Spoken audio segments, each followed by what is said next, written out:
Assalamualaikum warahmatullahi wabarakatuh. Hari ini kita akan membahas mengenai materi metode cross, di mana metode cross ini adalah salah satu metode yang bisa digunakan untuk menghitung analisa struktur statis tak tentu. Nah, untuk metode cross atau distribusi momen yang akan kita bahas kali ini fokus kepada aplikasinya pada balok menerus. Nah, untuk cara redistribusi momen, metode cross adalah salah satu metode untuk menghitung momen-momen pada dua bagian ini, yaitu diantaranya balok dengan peletakan menerus dan struktur portal. Nah, metode cross ini ditemukan oleh Prof. Hardy Cross dari Illinois University pada tahun 1930. Nah, cara ini jika dibandingkan dengan cara lain yang lebih eksak memang tampak sedikit kurang teliti. Namun karena dia lebih sederhana ya dan mudah dipahami, maka menjadi sangat populer sebelum digunakan cara matriks yang dihitung dengan bantuan komputer atau dengan metode finite element lainnya. Prinsip kerjanya yaitu adanya keseimbangan momen pada suatu titik buhul, yang kedua adanya momen induksi terhadap titik buhul yang di dekatnya. Jadi itemnya ada dua kata kunci di sini, yaitu keseimbangan momen dan momen induksi. Nah, oke. Nah, sekarang kita lanjut ke contoh di berikut ini ya. Di sini ada 4 buah balok, yaitu balok AB, AC, AE, dan AD. Nah, balok ini bertemu di titik buhul A ya. Dengan menganggap bahwa balok tidak mengalami perubahan panjang, maka titik A tidak dapat berubah tempat kecuali dia hanya berotasi saja ya, karena di sini akan ada nilai momen. Nah, apabila titik A ini diberi momen luar tadi sebesar M, L, A, maka titik buhul A akan berotasi sebesar sudut theta, ya. Dia akan berotasi sebesar sudut theta, nih theta, nih theta, nih sudut theta juga, sebagaimana tampak gambar di bawah ini, ya. Dia akan berotasi terhadap AB, AC, AD maupun AE. Ya, nah semua ujung-ujung ini ya, semua di titik buhul ini mau ke balok apapun ya, dia akan berotasi sama besarnya, tetanya akan sama. Nah, semua ujung batang A akan berotasi sama besar, sehingga nanti masing-masing balok akan menerima distribusi momen. Jumlah distribusi momen masing-masing balok ini sama besar dengan momen yang di luar A tadi. Jadi tadi kan ada momen luar ya yang ada di titik buhul. Nah, sigma momen yang terjadi yang merangka di balok AB, AC, AD, AE itu sama dengan momen luar ya. Jadi itu sigma momen sama dengan 0 masih berlaku di sini. Nah, momen distribusi ini masing-masing dapat kita lihat ya di sini. Ini adalah momen AC, ini momen AD, momen AE, dan ini momen AB ya. Nah, besaran momen ini ya, distribusi di ujung-ujung balok ini akan sebanding dengan kekakuan ya, kekakuan rotasinya, di mana momen AB berbanding momen AC berbanding momen AD berbanding dengan momen AE akan sama dengan kekakuan balok AB, kekakuan balok AC, kekakuan balok AD, dan kekakuan balok AE. Nah, akibat adanya rotasi di titik buhul A tadi ya, titik buhul A misalkan ini pada batang AD, contohnya batang AD ya, bisa batang yang lainnya tapi di sini diambil contoh batang AD. Nah, maka batang-batang AB, AC, AD ini akan berubah bentuk seperti pada gambar yang di bawah ini. Jadi sama, ini sampelnya hanya batang AD. Nah, di mana nanti ini dia akan mengakibatkan rotasi ya di sini, kemudian bagian ujung dia adalah terjepit. Nah, dari gambar ini akibat perubahan sudut sebesar theta, ini nanti akan ada sudut rotasi ya di ujung A, maka ujung lain akan timbul momen AD. Ya, akibat ada rotasi di sini. Ini kan tadi momen yang merangka di join A ya, di titik buhul A. Maka akibat ada momen ini dan akibat ada sudut rotasi di sini, maka akan menimbulkan momen di ujung yang lainnya sebesar MDA. Nah, untuk MDA sendiri ini tandanya berkebalikan dengan MAD ya. Kalau MAD-nya searah jarum jam, maka MDA-nya berlawanan dengan arah jarum jam. Berapa besarnya MDA? Itu sama dengan setengah kali momen AD. Ya, momen AD, momen di ujung titik buhul A. Nah, berapa istilah yang biasanya kita gunakan dalam metode cross, yaitu ada 3 macam. Yang pertama adalah momen primer atau momen luar. Momen primer ini adalah momen yang bekerja akibat beban luar ya yang berusaha memutar titik buhul sehingga nanti akan mengakibatkan adanya rotasi. Kemudian distribusi momen. Distribusi momen ini adalah momen yang bekerja di ujung-ujung balok yang bertemu di satu titik buhul tertentu, nanti yang mengakibatkan titik buhul itu berotasi. Nah, besaran momen distribusi pada masing-masing balok ini akan sebanding dengan kekakuan. Tadi ya, momen AD, AC itu sebanding dengan kekakuannya ya, penjelasan yang di slide sebelumnya. Kemudian jumlah momen distribusi dari semua ujung balok harus sama besar dengan momen dari luar. Jadi sigma momen itu tetap berlaku sama dengan 0. Momen distribusi sama dengan momen luar yang terjadi atau momen distribusi sama dengan momen primer ya. Sigma momen distribusi sama dengan momen primer. Nah, kemudian ada istilah momen induksi. Momen induksi ini adalah momen yang timbul di ujung balok yang lainnya. Yang tadi kita asumsikan batang AD ya, akibat ada momen AD di bagian join ya akibat momen distribusi tadi, maka di sisi lainnya yang di bagian join D di A akan menimbulkan momen ya. Nah, besaran momen induksi tadi itu berapa sih? Yaitu setengah dari besaran momen distribusi ya, setengah dari besaran momen distribusi. Jadi kalau ada batang AD tadi ya yang di nodal D-nya itu di daerah jepit tadi, maka momennya adalah sebesar daripada momen di titik buhul batang AD. Begitu juga untuk batang yang lainnya sama. Oke, kita akan membahas momen distribusi, kekakuan batang, faktor distribusi, dan momen induksi. Nah, ini kita ambil batang AD ya, dari 4 batang yang merangka di titik buhul A tadi, kita ambil salah satu contohnya saja, yaitu batang AD. Di batang AD ini akan ada 2 momen, yaitu momen AD, momen distribusi dari akibat dari momen luar yang merangka di join A tadi. Kemudian ada momen DA. Momen DA ini yang nilainya setengah daripada momen AD ya. Kemudian ini momen DA ini adalah momen induksi, di mana nanti karena di bagian join D ini adalah nodal daerah tumpuan jepit, maka di sini akan ada reaksi ya, reaksi RD ya di situ. Kemudian akibat adanya momen di AD ini, maka di join A ya atau batang AD dia akan mengalami defleksi ya, mengalami defleksi dan juga mengalami rotasi. Nah, untuk menyelesaikan balok dan beban yang bekerja dan juga reaksi seperti tampak di atas ini, maka kita akan selesaikan dengan 2 tahap. Tahap yang pertama yaitu balok dengan peletakan sendi roll yang akibat momen di A ya, di sini momen di AD, batang AD, MAD. Jadi di sini maka di sini akan ada reaksi ya RA1, kemudian ada RD1 untuk reaksi di nodal D. Selanjutnya nanti akan ada nilai theta atau nilai rotasi ya dari balok yang bekerja di batang AD, yaitu theta AD ya terhadap sudut di nodal A, kemudian theta DA terhadap sudut di nodal D. Nah, di sini ya hubungan antara momen di A dan perubahan sudut di A dan perubahan sudut di D dapat dihitung dengan cara luas diagram momen. Ya. Nah, kita asumsikan di sini ya karena ini bentuknya segitiga ya, kita asumsikan perhitungan luas diagram momennya kita asumsikan sebagai luasan segitiga, di mana nanti ya kita cari nilai theta AD itu dengan cara sebagai berikut ini. Nah, ini nodal A, ini nodal D, kemudian ini ada panjang baloknya sebesar L. Nah, di sini ada nilai momen yang merangka atau yang bekerja di A dengan mengasumsikan D itu adalah daerah yang fix ya, seperti metode slope deflection ya atau conjugate, ada conjugate beamnya. Nah, di sini kita coba ya untuk menghitung theta AD. Nah, theta AD, 1 di sini setengah kali momen A dikalikan L itu adalah luasan segitiga.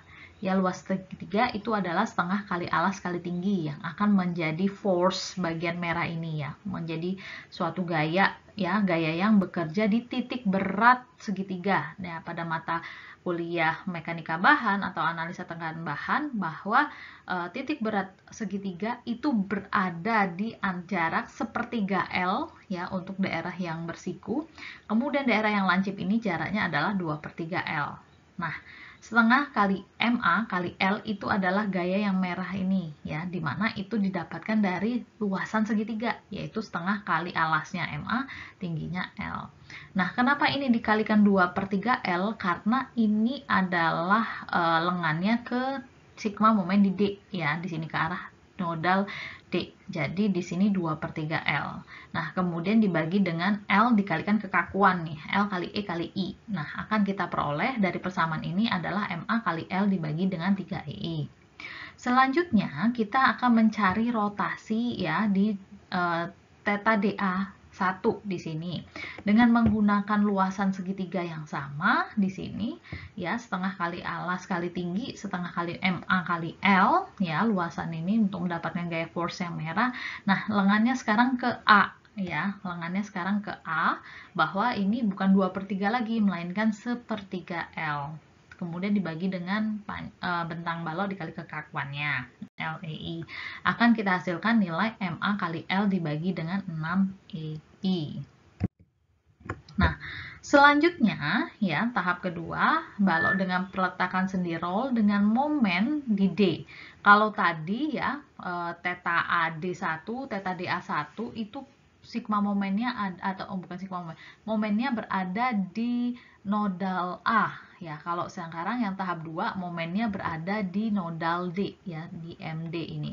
Kita akan mencari reaksi A2 dan RD2 dengan adanya momen di D ya.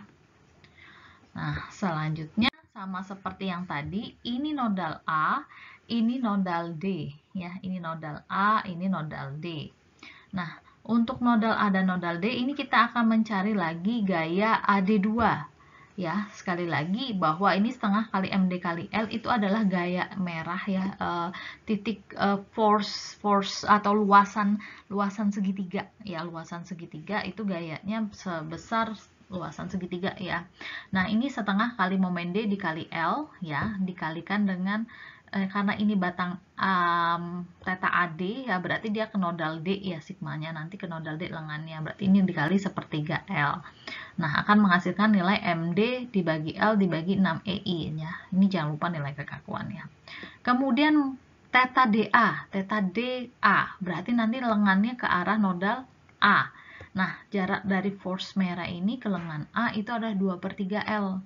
Dan jangan lupa ya, persamaan ini dibagi dengan kekakuan. Akan menghasilkan nilai MD dikali L dibagi dengan 3EI.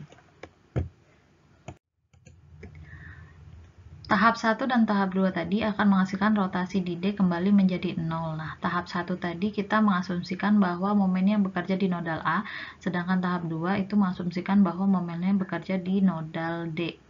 Nah, sehingga nanti akan menghasilkan sebuah persamaan di mana theta DA1 dan theta DA2 itu sama ya nilainya. Nah, dari hasil perhitungan tahap 1 dan tahap 2 akan menghasilkan nilai theta DA1 sama dengan MA dikali L dibagi 6EI sama dengan MD dikali L dibagi 3EI.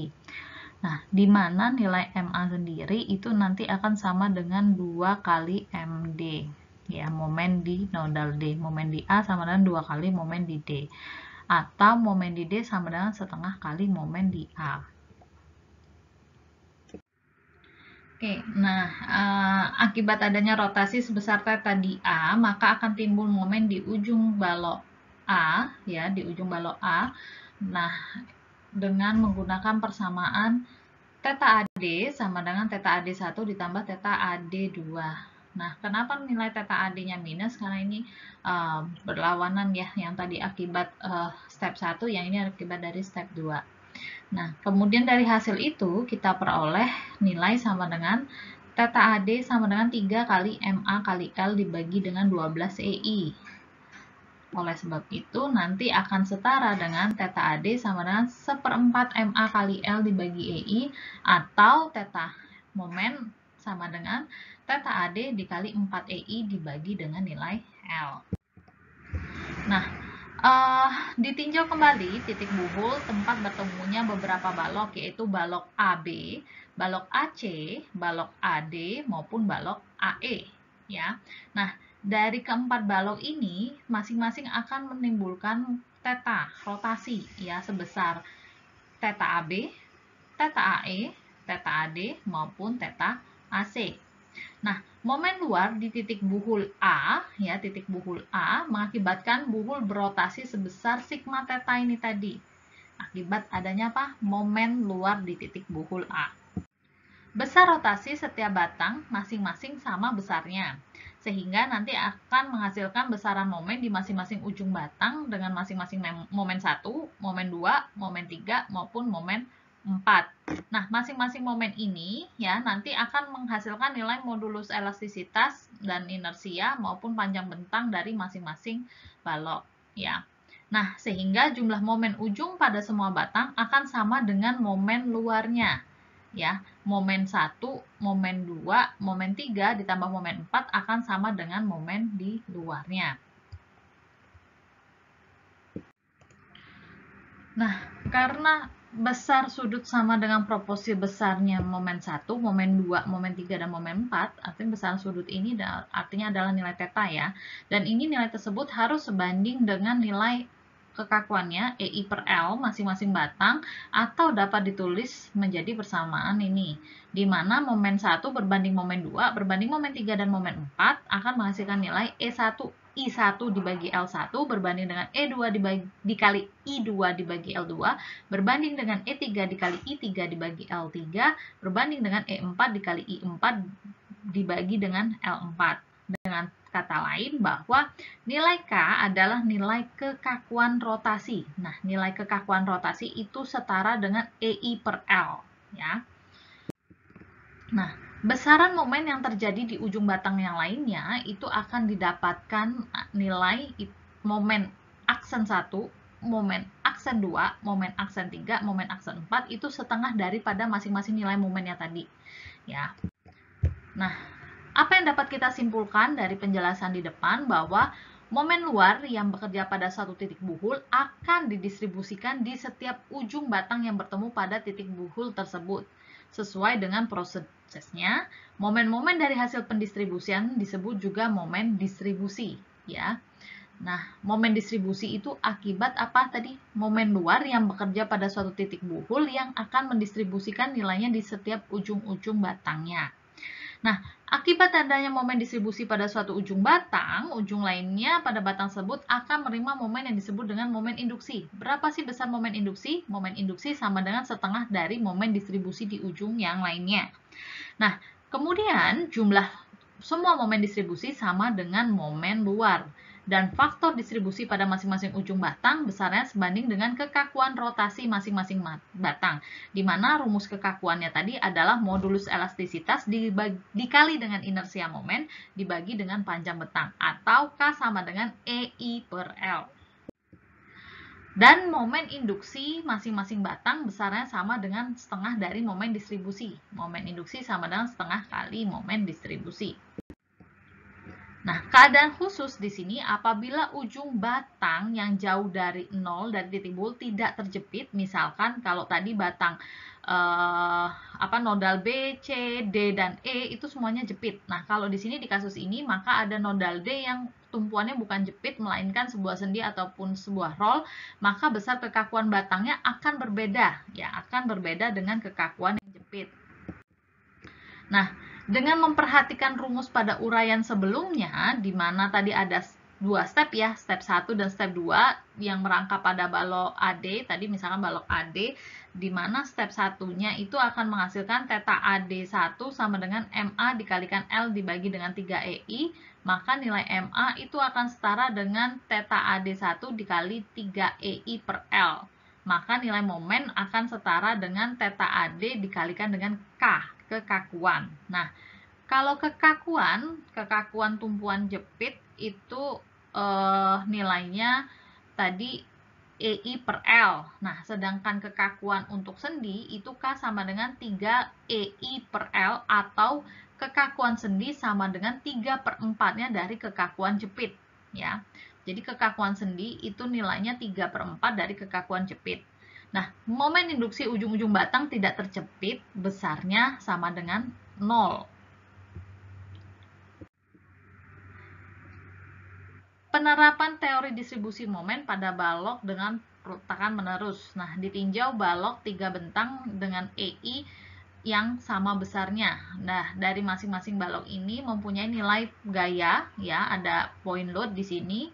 Kemudian masing-masing ini ada panjang bentangnya. Kemudian dia terdiri dari 4 nodal A, B, C, dan D, di mana nodal A dan D adalah jepit, B dan C adalah sendi maupun roll. Nah, tahapan yang dilakukan itu dengan cara menghitung dulu titik buhul di B. Ya, kita asumsikan ada balok AC dulu, di mana C-nya diasumsikan jepit, ya. Maka kita akan menghitung dulu titik buhul di B.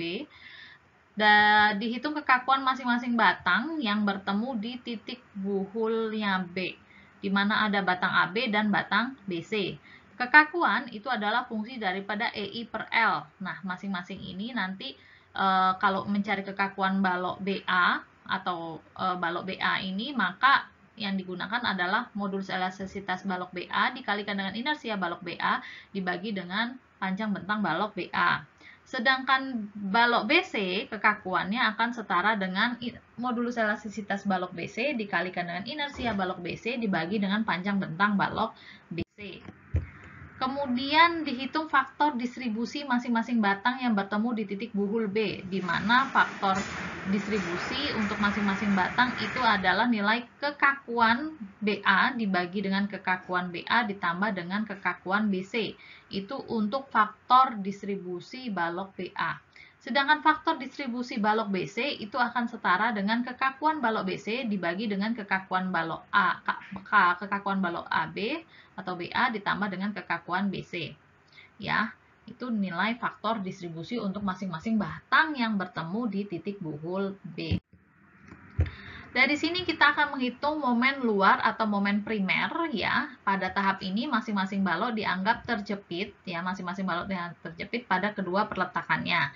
Pada hitung ini, momen primer adalah momen yang diadakan oleh ujung batang akibat jepitan di kanan dan kiri titik buhul. Tanda positif dan negatif sesuai dengan arah jarum jam. Nah, tanda positif, ya, tanda positif apabila dia searah dengan jarum jam, dan tandanya negatif apabila dia berlawanan arah dengan jarum jam.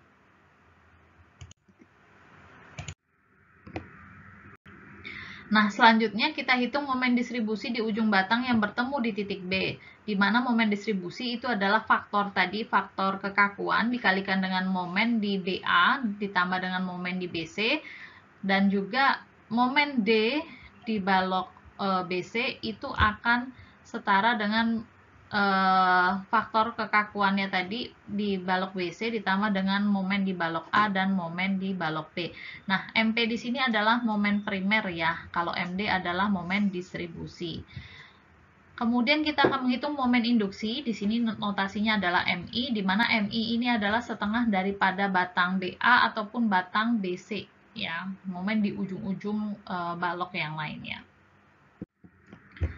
Nah, selanjutnya kalau tadi baloknya berupa balok batang AB dan balok batang BC. Nah, sekarang yang kita gunakan ini adalah balok BC dan balok CD, ya.